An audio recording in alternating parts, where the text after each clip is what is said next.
Olá, sejam muito bem-vindos ao canal Liber Audiolivro. Eu sou a Giovana e hoje vou ler o capítulo 7 do livro O Cortiço, de Aloísio Azevedo. Vamos à leitura.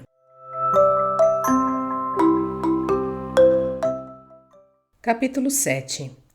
E assim ia correndo domingo no cortiço até às 3 da tarde, horas em que chegou o mestre Firmo, acompanhado pelo seu amigo Porfiro, trazendo aquele o violão e o outro o cavaquinho.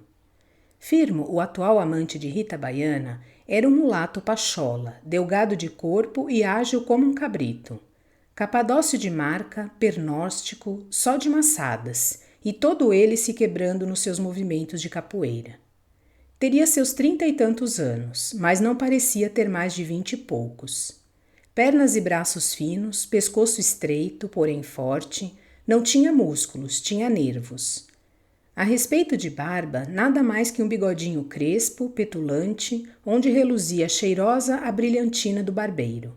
Grande cabeleira encaracolada, negra e bem negra, dividida ao meio da cabeça, escondendo parte da testa e estufando em grande gaforina por debaixo da aba do chapéu de palha que ele punha de banda, derreado sobre a orelha esquerda. Vestia, como de costume, um paletó de lustrina preta já bastante usado. Calças apertadas nos joelhos, mas tão largas na bainha que lhe engoliam os pezinhos secos e ligeiros. Não trazia gravata nem colete, sim uma camisa de chita nova e ao pescoço, resguardando o colarinho, um lenço alvo e perfumado. À boca um enorme charuto de 2 vinténs e na mão um grosso porrete de Petrópolis, que nunca sossegava. Tantas voltas lhe dava ele, a um tempo, por entre os dedos magros e nervosos. Era oficial de torneiro, oficial perito e vadio. Ganhava 1 semana para gastar num dia. Às vezes, porém, os dados ou a roleta multiplicavam-lhe o dinheiro, e então ele fazia como naqueles últimos 3 meses. Afogava-se numa boa pândega com a Rita Baiana. A Rita ou outra. O que não faltava por aí eram saias para ajudar um homem a cuspir o cobre na boca do diabo. Nascera no Rio de Janeiro, na corte. Militara dos 12 aos 20 anos em diversas maltas de capoeiras. Chegara a decidir eleições nos tempos do voto indireto. Deixou nome em várias freguesias e mereceu abraços, presentes e palavras de gratidão de alguns importantes chefes de partido. Chamava isso a sua época de paixão política. Mas depois desgostou-se com o sistema de governo e renunciou às lutas eleitorais, pois não conseguira nunca o lugar de contínuo numa repartição pública, o seu ideal. 70.000 réis mensais, trabalho das 9 às 3. Aquela amigação com a Rita Baiana era uma coisa muito complicada e vinha de longe. Vinha do tempo em que ela ainda estava chegadinha de fresco da Bahia, em companhia da mãe, uma cafuza dura capaz de arrancar as tripas ao manduca da praia. A cafuza morreu e o Firmo tomou conta da mulata. Mas pouco depois se separaram por ciúmes, o que aliás não impediu que se tornassem a unir mais tarde e que de novo brigassem e de novo se procurassem. Ele tinha paixa pela Rita e ela, apesar de volúvel como toda mestiça, não podia esquecê-lo por uma vez. Metia-se com outros, é certo, de quando em quando. E o Firmo então pintava o caneco, dava por paus e por pedras. Enchia de bofetadas, mas afinal ia procurá-la ou ela a ele e ferravam-se de novo, cada vez mais ardentes, como se aquelas turras constantes reforçassem o combustível dos seus amores. O amigo que Firmo trazia aquele domingo em sua companhia, o Porfiro, era mais velho do que ele e mais escuro. Tinha o cabelo encarapinhado, tipógrafo. Afinavam-se muito os 2 tipos com as suas calças de boca larga e com os seus chapéus ao lado. Mas o Porfiro tinha outra linha. Não dispensava sua gravata de cor saltando em laço frouxo sobre o peito da camisa. Fazia questão da sua bengalinha com cabeça de prata e da sua piteira de âmbar e espuma, em que ele equilibrava um cigarro de palha. Desde a entrada dos 2, a casa de Rita esquentou. Ambos tiraram os paletós e mandaram vir Paraty, a abrideira para a muqueca baiana. E não tardou que se ouvissem gemer o cavaquinho e o violão. Ao lado chegava também o homem das dores, com um companheiro do comércio. Vinham vestidos de fraque e chapéu alto. A machona, Neném e o Agostinho, já de volta do seu passeio à cidade, lá estavam ajudando. Ficariam para o rega-bofe. Um rumor quente, de dia de festa, ia se formando naquele ponto da estalagem. Tanto numa casa como na outra, o jantar seria às 5 horas. Rita botou o vestido branco de cambraia, encanudado a ferro. Leocádia, Augusta, o Bruno, o Alexandre e o Albino jantariam com ela no número 9. E no número 8, com a das Dores, ficariam, além dos parentes desta, Dona Isabel, Pombinha, Marciana e Florinda. Jerônimo e sua mulher foram convidados para ambas as mesas, mas não aceitaram o convite para nenhuma, dispostos a passar a tarde ao lado um do outro, tranquilamente como sempre, comendo em boa paz o seu cozido à moda da terra e bebendo o seu quartilho de verde pela mesma infusa. Entretanto, os 2 jantares vizinhos principiaram ruidosos logo desde a sopa e assanharam-se progressivamente. Meia hora depois, vinha das 2 casas uma algazarra infernal. Falavam e riam todos ao mesmo tempo, tilintavam os talheres e os copos. Cá de fora sentia-se perfeitamente o prazer que aquela gente punha em comer e beber à farta, com a boca cheia, os beiços envernizados de molho gordo. Alguns cães rosnavam à porta, roendo os ossos que traziam lá de dentro. De vez em quando, da janela de uma das casas aparecia uma das moradoras, chamando a vizinha para entregar um prato cheio, permutando as 2 entre si os quitutes e as petisqueiras em que eram mais peritas. «Olha!» gritava das Dores para o número 9. «Diz a Rita que prove deste zorô, para ver que tal o acha, e que o vatapá estava muito gostoso. Se ela tem pimentas, que me mande algumas.» Do meio para o fim do jantar, o barulho em ambas as casas era medonho. No número 8 berravam-se brindes e cantos desafinados. O português amigo das Dores, já desengravatado e com os braços à mostra, vermelho, lustroso de suor, entumecido de vinho virgem e leitão de forno, repotreava-se na sua cadeira a rir forte, sem calar a boca, com a camisa a espipar-lhe pela braguilha aberta. O sujeito que acompanhara fazia fosquinhas a Neném, protegido no seu namoro por toda a roda, desde a respeitável machona até ao endemoniado Agostinho, que não ficava quieto um instante, nem deixava sossegar a mãe, gritando um contra o outro como 2 possessos. Florinda, sempre muito risonha e esperta, divertia-se a valer, e de vez em quando levantava-se da mesa para ir de carreira levar lá fora ao número 12 um prato de comida à sua velha, que à última hora, vindo-lhe o aborrecimento, resolvera não ir ao jantar. À sobremesa, o esfogueado amigo da dona da casa exigiu que a amante se lhe sentasse nas coxas e dava-lhe beijos em presença de toda a companhia, o que fez com que Dona Isabel, impaciente por afastar a filha daquele inferno, declarasse que sentia muito calor e que ia lá para a porta esperar mais à fresca o café. Em casa de Rita Baiana, a animação era ainda maior. Firmo e Porfírio faziam o diabo, cantando, tocando bestialógicos, arremedando a fala dos pretos caçanges. Aquele não largava a cintura da mulata e só bebia no mesmo copo com ela. O outro divertia-se a perseguir o Albino, galanteando-o afetadamente para fazer rir a sociedade. O lavadeiro indignava-se, dava o cavaco. Leocádia, a quem o vinho produzira delírios de hilaridade, torcia-se em gargalhadas tão fortes e sacudidas que desconjuntavam a cadeira em que ela estava. E, muito lubrificada pela bebedeira, punha os pesados pés sobre os de Porfírio, roçando as pernas contra as dele e deixando-se apalpar pelo capadócio. O Bruno, defronte dela, rubro e suado, como se estivesse a trabalhar na forja, falava e gesticulava sem se levantar, praguejando ninguém sabia contra quem. O Alexandre, a paisana, assentado ao lado da mulher, conservava quase toda a sua seriedade e pedia que não fizessem tanto barulho, porque podiam ouvir da rua. E notou, em voz misteriosa, que o Miranda tinha vindo já espiar por várias vezes da janela do sobrado. «Que espie as vezes que quiser», bradou a Rita, «pois então a gente não é senhora de estar um domingo em casa a seu gosto e com os amigos que entender?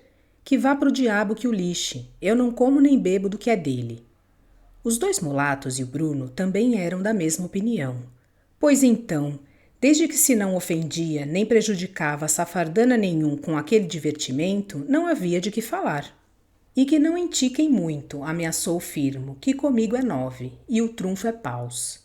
O Porfírio exclamou: se incomodam com a gente, os incomodados são os que se mudam. Ora, pistolas. O Domingo fez-se para gozar, resmungou o Bruno, deixando cair a cabeça nos braços cruzados sobre a mesa. Mas ergueu-se logo, cambaleando, e acrescentou, despindo o braço direito até o ombro: eles que se façam finos, que os racho. O Alexandre procurou acalmá-lo, dando-lhe um charuto. Em uma outra casinha do cortiço, acabava de instalar uma nova sobremesa, engrossando o barulho geral. Era o jantar de um grupo de italianos mascates, onde o Del Porto, o Pompeu, o Francesco e o Andrea representavam as principais figuras. Todos eles cantavam em coro, mais afinados que nas outras duas casas. Quase, porém, que se lhes não podia ouvir as vozes, tantas e tão estrondosas eram as pragas que soltavam ao mesmo tempo. De quando em quando, de entre o grosso e macho vozear dos homens, esguichava um falsete feminino, tão estridente que provocava réplica aos papagaios e aos perus da vizinhança. E daqui e dali iam rebentando novas algazarras em grupos formados cá e lá pela estalagem. Havia nos operários e nos trabalhadores decidida disposição para pandegar, para aproveitar bem até ao fim aquele dia de folga.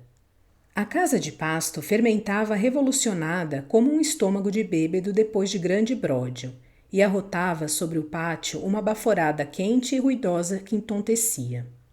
O Miranda apareceu furioso à janela, com o seu tipo de comendador, a barriga empinada para a frente, de paletó branco, um guardanapo ao pescoço e um trinchante empunhado na destra, como uma espada. Vão gritar para o inferno com 1 milhão de raios, berrou ele, ameaçando para baixo. Isto também já é demais. Se não se calam, vou daqui direto chamar a polícia. Súcia de brutos. Com os berros do Miranda, muita gente chegou à porta de casa, e o coro de gargalhadas que ninguém podia conter naquele momento de alegria ainda mais o pôs fora de si. Ah, canalhas! O que eu devia fazer era atirar-lhes daqui, como a cães danados. Uma vaia uníssona ecoou em todo o pátio da estalagem, enquanto em volta do negociante surgiam várias pessoas puxando-o para dentro de casa. Que isso, Miranda? Então, estás agora a dar palha? O que eles querem é que encordoes. Saia daí, papai.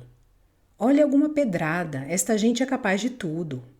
E via-se de relance Dona Estela, com a sua palidez de flor meia afanada, e Zulmira, lívida, um ar de fastio a fazê-la feia, e o Henriquinho cada vez mais bonito, e o velho Botelho, indiferente, a olhar para toda esta porcaria do mundo com o profundo desprezo dos que já não esperam nada dos outros nem de si próprios. Canalhas, repisava o Miranda.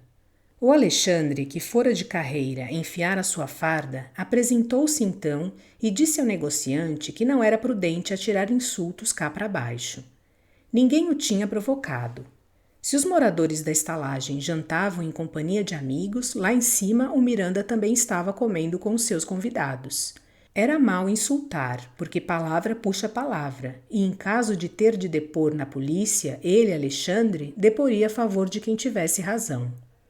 Fomente-se, respondeu o negociante, voltando-lhe as costas. Já se viu Chobregas mais atrevido? Exclamou o Firmo, que até aí estivera calado, à porta da Rita, com as mãos nas cadeiras, a fitar provocadoramente o Miranda, e gritando mais alto para ser bem ouvido. Facilita muito, meu boi manso, que te escorvo os galhos na primeira ocasião. O Miranda foi arrancado com violência da janela, e esta fechada logo em seguida com estrondo. Deixa lá esse labrego, resmungou Porfírio, tomando o amigo pelo braço e fazendo-o recolher-se à casa da mulata. Vamos ao café, é o que é, antes que esfrie. Defronte da porta de Rita tinham vindo postar-se diversos moradores do cortiço, jornaleiros de baixo salário, pobre gente miserável, que mal podia matar a fome com o que ganhava. Ainda assim, não havia entre eles um só triste. A mulata convidou-os logo a comer um bocado e beber um trago. A proposta foi aceita alegremente. E a casa dela nunca se esvaziava. Anoitecia já. O velho Libório, que jamais ninguém sabia ao certo onde almoçava ou jantava, surgiu do seu buraco que nem jabuti quando vê chuva. Um tipão, o velho Libório. Ocupava o pior canto do cortiço e andava sempre a fariscar os sobejos alheios, filando aqui, filando ali, pedindo a um e a outro, como um mendigo, chorando misérias eternamente, apanhando pontas de cigarro para fumar no cachimbo que o sumítico roubara de um pobre cego decrépito. Na estalagem diziam, todavia, que Libório tinha dinheiro aferrolhado, contra o que ele protestava ressentido, jurando a sua extrema penúria. E era tão feroz o demônio naquela fome de cão sem dono que as mães recomendavam às suas crianças todo cuidado com ele, porque o diabo do velho, quando via algum pequeno desacompanhado, punha-se logo a rondá-lo, a cercá-lo de festas e fazer-lhe ratices, para o engambelar, até conseguir furtar-lhe o doce ou o vintenzinho que o pobrezito trazia fechado na mão. Rita fê-lo entrar e deu-lhe de comer e de beber, mas sob condição de que o esfomeado não se socasse demais, para não rebentar ali mesmo. Se queria estourar, fosse estourar para longe. Ele pôs-se logo a devorar, sofregamente, olhando inquieto para os lados, como se temesse que alguém lhe roubasse a comida da boca. Engolia sem mastigar, empurrando os bocados com os dedos, agarrando-se ao prato e escondendo nas algibeiras o que não podia de uma só vez meter para dentro do corpo. Causava terror aquela sua implacável mandíbula, assanhada e devoradora, aquele enorme queixo ávido, ossudo, sem um dente, que parecia ir engolir tudo, principiando pela própria cara, desde a imensa batata vermelha que ameaçava já entrar-lhe na boca, até as duas bochechinhas engelhadas, os olhos, as orelhas, a cabeça inteira, inclusive a sua grande calva, lisa como um queijo e guarnecida em redor por uns pelos puídos e ralos como farripas de coco. Firmo propôs embebedá-lo só para ver a sorte que ele daria. O Alexandre e a mulher opuseram-se, mas rindo muito. Nem se podia deixar de rir, apesar do espanto, vendo aquele resto de gente, aquele esqueleto velho, coberto por uma pele seca, a devorar sem tréguas, como se quisesse fazer provisão para uma outra vida. De repente, um pedaço de carne, grande demais para ser ingerido de uma vez, engasgou-o seriamente. Libório começou a tossir, aflito, com os olhos sumidos, a cara atingida de uma vermelhidão apoplética. A Leocádia, que era quem lhe ficava mais perto, soltou-lhe um murro nas costas. O glutão arremessou sobre a toalha da mesa o bocado de carne já meio triturado. Foi um nojo geral. Porco! Gritou Rita arredando-se. Pois se o bruto quer socar tudo ao mesmo tempo, disse Porfiro, parece que nunca viu comida este animal. E notando que ele continuava ainda mais sôfrego por ter perdido um instante, espere um pouco, lobo, que diabo, a comida não foge, há muito aí com que te fartares por uma vez, com efeito. Beba água, tio Libório, aconselhou Augusta. E Boa foi buscar um copo de água e levou-lhe à boca. O velho bebeu sem despregar os olhos do prato. Arre diabo, resmungou Porfiro, cuspindo para o lado. Este é mesmo capaz de comer-nos a todos nós sem achar espinhas. Albino, esse, coitado, é que não comia quase nada e o pouco que conseguia meter no estômago fazia-lhe mal. Rita, para abolir com ele, disse que semelhante fastio era gravidez com certeza. Você já começa, hein? Balbuciou o pobre moço, esgueirando-se com a sua xícara de café. Olha, cuidado, gritou-lhe a mulata. Pouco café que faz mal ao leite e a criança pode sair trigueira. O Albino voltou para dizer muito sério a Rita que não gostava dessas brincadeiras. Alexandre, que havia acendido um charuto depois de oferecer outros galantemente aos companheiros, arriscou para também fazer a sua pilhéria que o sonso do Albino fora pilhado às voltas com a bruxa no capinzal dos fundos da estalagem, debaixo das mangueiras. Só Leocádia achou graça nisto e riu a bandeiras despregadas. Albino declarou, quase chorando, que ele não mexia com pessoa alguma e que ninguém, por conseguinte, devia mexer com ele. Mas afinal, perguntou Porfiro, é mesmo exato que esse pamonha não conhece mulher? Ele é quem pode responder, acudiu a mulata. E esta história vai ficar hoje liquidada. Vamos lá, Albino, confessa-nos tudo, ou mal te terás de haver com a gente. Se eu soubesse que era para isto que me chamaram, não tinha vindo cá, sabe? Gaguejou o lavadeiro amuado. Eu não sirvo de palito. e ter-se-ia retirado chorando se a Rita não lhe cortasse a saída, dizendo, como se falasse a uma criatura do seu sexo mais fraca do que ela: ora, não sejas tolo, deixa-te ficar aí, se deres o cavaco é pior. Albino limpou as lágrimas e foi sentar-se de novo.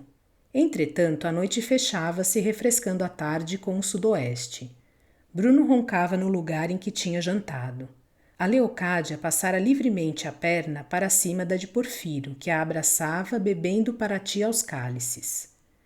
Mas o Firmo lembrou que seria melhor irem lá para fora, e todos, menos o Bruno, dispuseram-se a deixar a sala, enquanto o velho Libório pedia a Alexandre um cigarro para despejar no cachimbo. Servido, o filante desapareceu logo, correndo ao faro de outros jantares. Rita, Augusta e Albino ficaram lavando a louça e arrumando a casa. Lá fora, o coro dos italianos se prolongava numa cadência monótona e arrastada, em que havia muito peso de embriaguez. Junto à porta de várias casas faziam-se grupos de pessoas assentadas em cadeiras ou no chão. Mas a roda da Rita Baiana era maior porque fora engrossada pelos convivas das dores. O fumo dos cachimbos e dos charutos elevava-se de toda a parte. Decrescera o ruído geral, fazia-se a digestão. Já ninguém discutia e todos conversavam.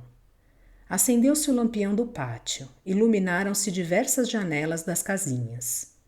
Agora, no sobrado do Miranda, é que era o maior barulho.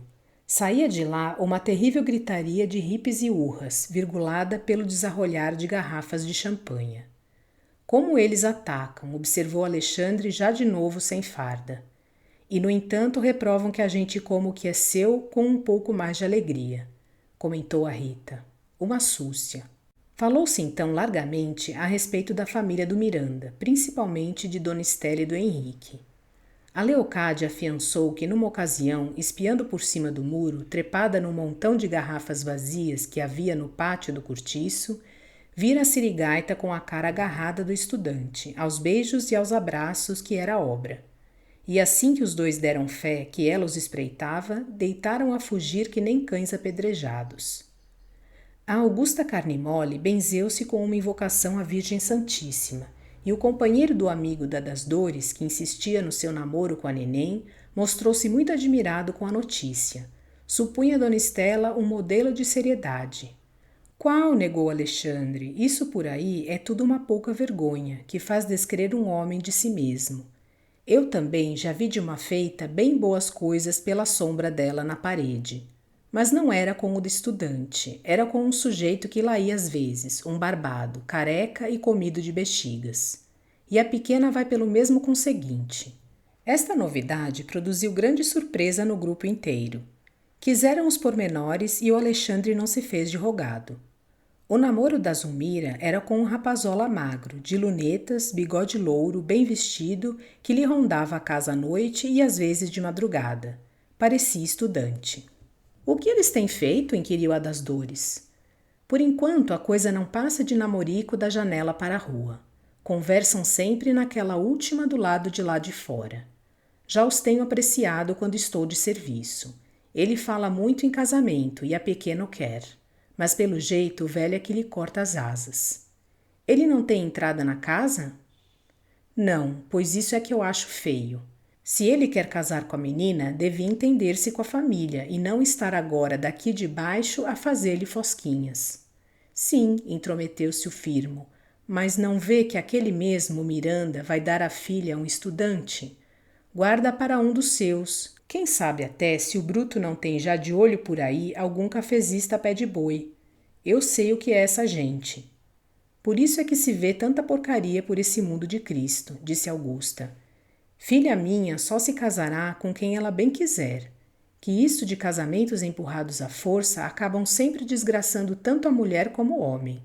Meu marido é pobre e é de cor, mas eu sou feliz porque casei por meu gosto. Ora, mais vale um gosto que 4 vinténs. Nisto começou a gemer à porta do 35 uma guitarra, era de Jerônimo. Depois da ruidosa alegria e do bom humor em que palpitara aquela tarde toda a República do Cortiço, ela parecia ainda mais triste e mais saudosa do que nunca.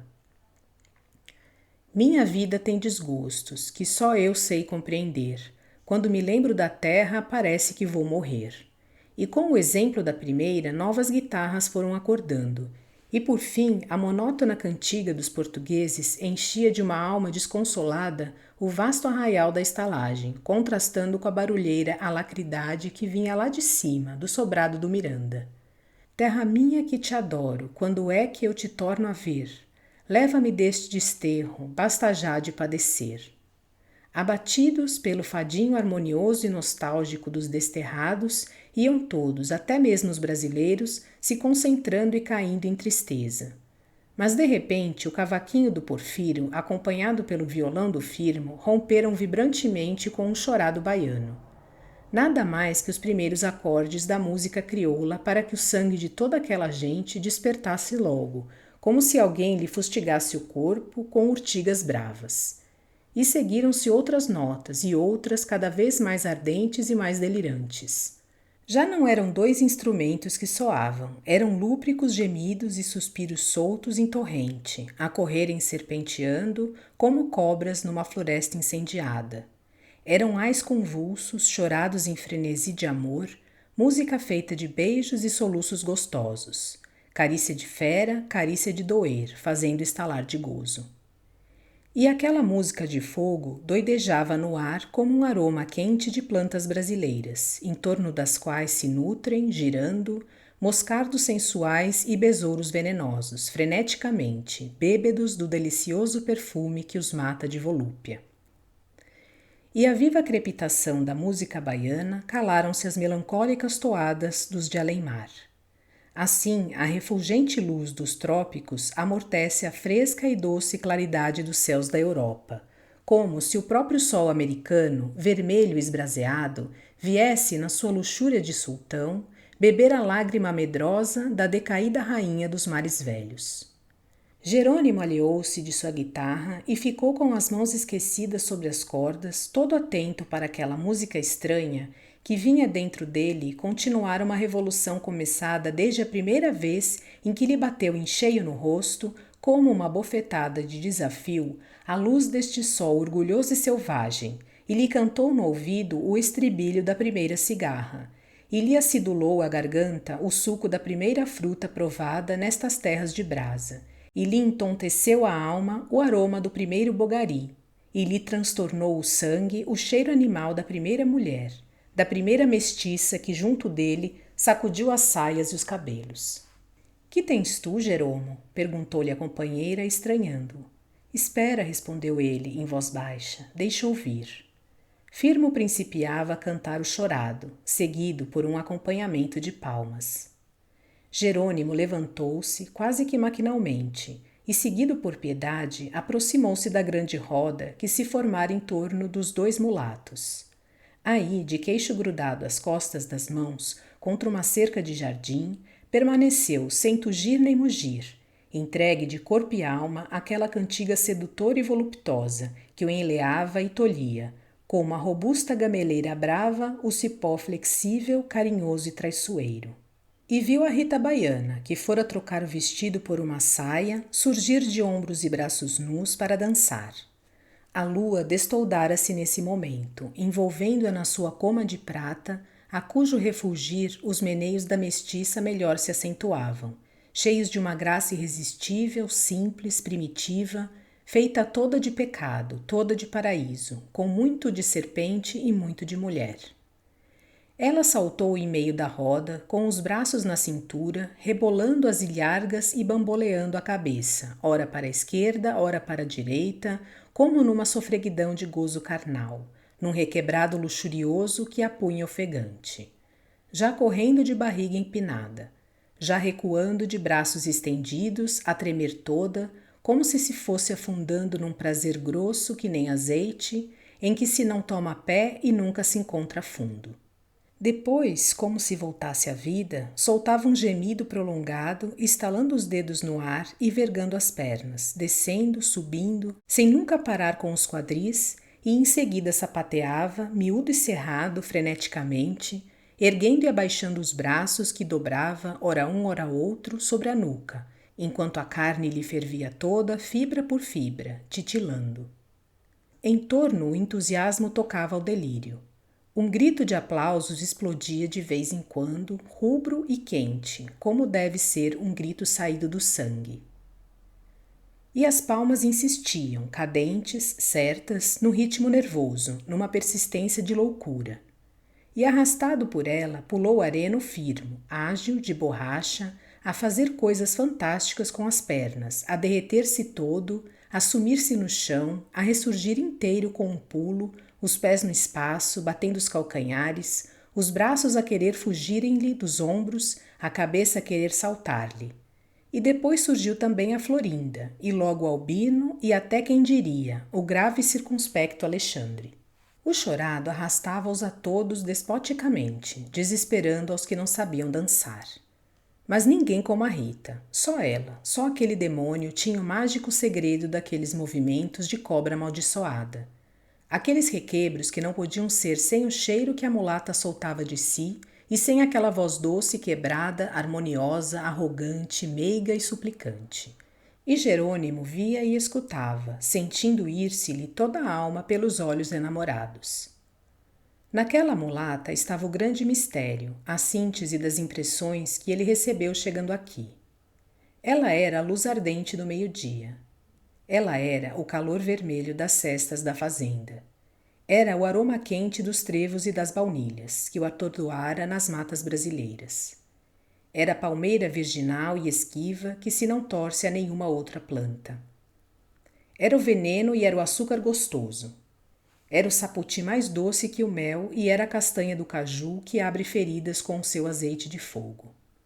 Ela era a cobra verde traiçoeira, a lagartixa viscosa, a muriçoca doida que esvoaçava havia muito tempo em torno do corpo dele, assanhando-lhe os desejos, acordando-lhe as fibras embambecidas pela saudade da terra, picando-lhe as artérias para cuspir dentro do sangue uma centelha daquele amor setentrional, uma nota daquela música feita de gemidos de prazer, uma larva daquela nuvem de cantáridas que zumbiam em torno da Rita baiana e espalhavam-se pelo ar numa fosforescência afrodisíaca. Isto era o que Jerônimo sentia, mas o que o tonto não podia conceber.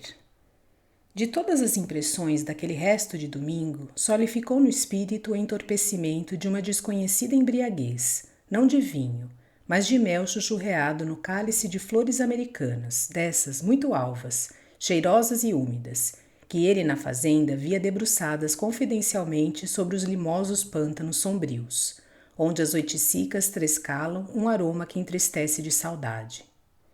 E deixava-se ficar olhando. Outras raparigas dançaram, mas o português só via a mulata, mesmo quando prostrada fora cair nos braços do amigo.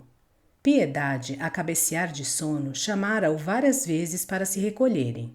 Ele respondeu com um resmungo e não deu pela retirada da mulher. Passaram-se horas e ele também não deu pelas horas que fugiram. O círculo do pagode aumentou. Vieram de lá de fronte a Isaura e a Leonor, o João Romão e a Bertoleza, desembaraçados da sua faina, quiseram dar fé da patuscada um instante antes de caírem na cama. A família do Miranda pusera-se à janela, divertindo-se com a gentalha da estalagem. Reunira povo lá fora na rua. Mas Jerônimo nada vira de tudo isso. Nada vira senão uma coisa, que lhe persistia no espírito. A mulata ofegante a resvalar voluptuosamente nos braços do firmo. Só deu por si quando já pela madrugada se calaram de todo os instrumentos e cada um dos folgadores se recolheu à casa. E viu a Rita levada para o quarto pelo seu homem, que a arrastava pela cintura. Jerônimo ficou sozinho no meio da estalagem. A lua, agora inteiramente livre das nuvens que a perseguiam, lá ia caminhando em silêncio na sua viagem misteriosa. As janelas do Miranda fecharam-se. A pedreira ao longe, por detrás da última parede do cortiço, erguia-se como um monstro iluminado na sua paz.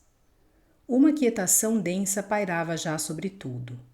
Só se distinguiam o bruxulear dos pirilampos na sombra das hortas e dos jardins, e os murmúrios das árvores que sonhavam.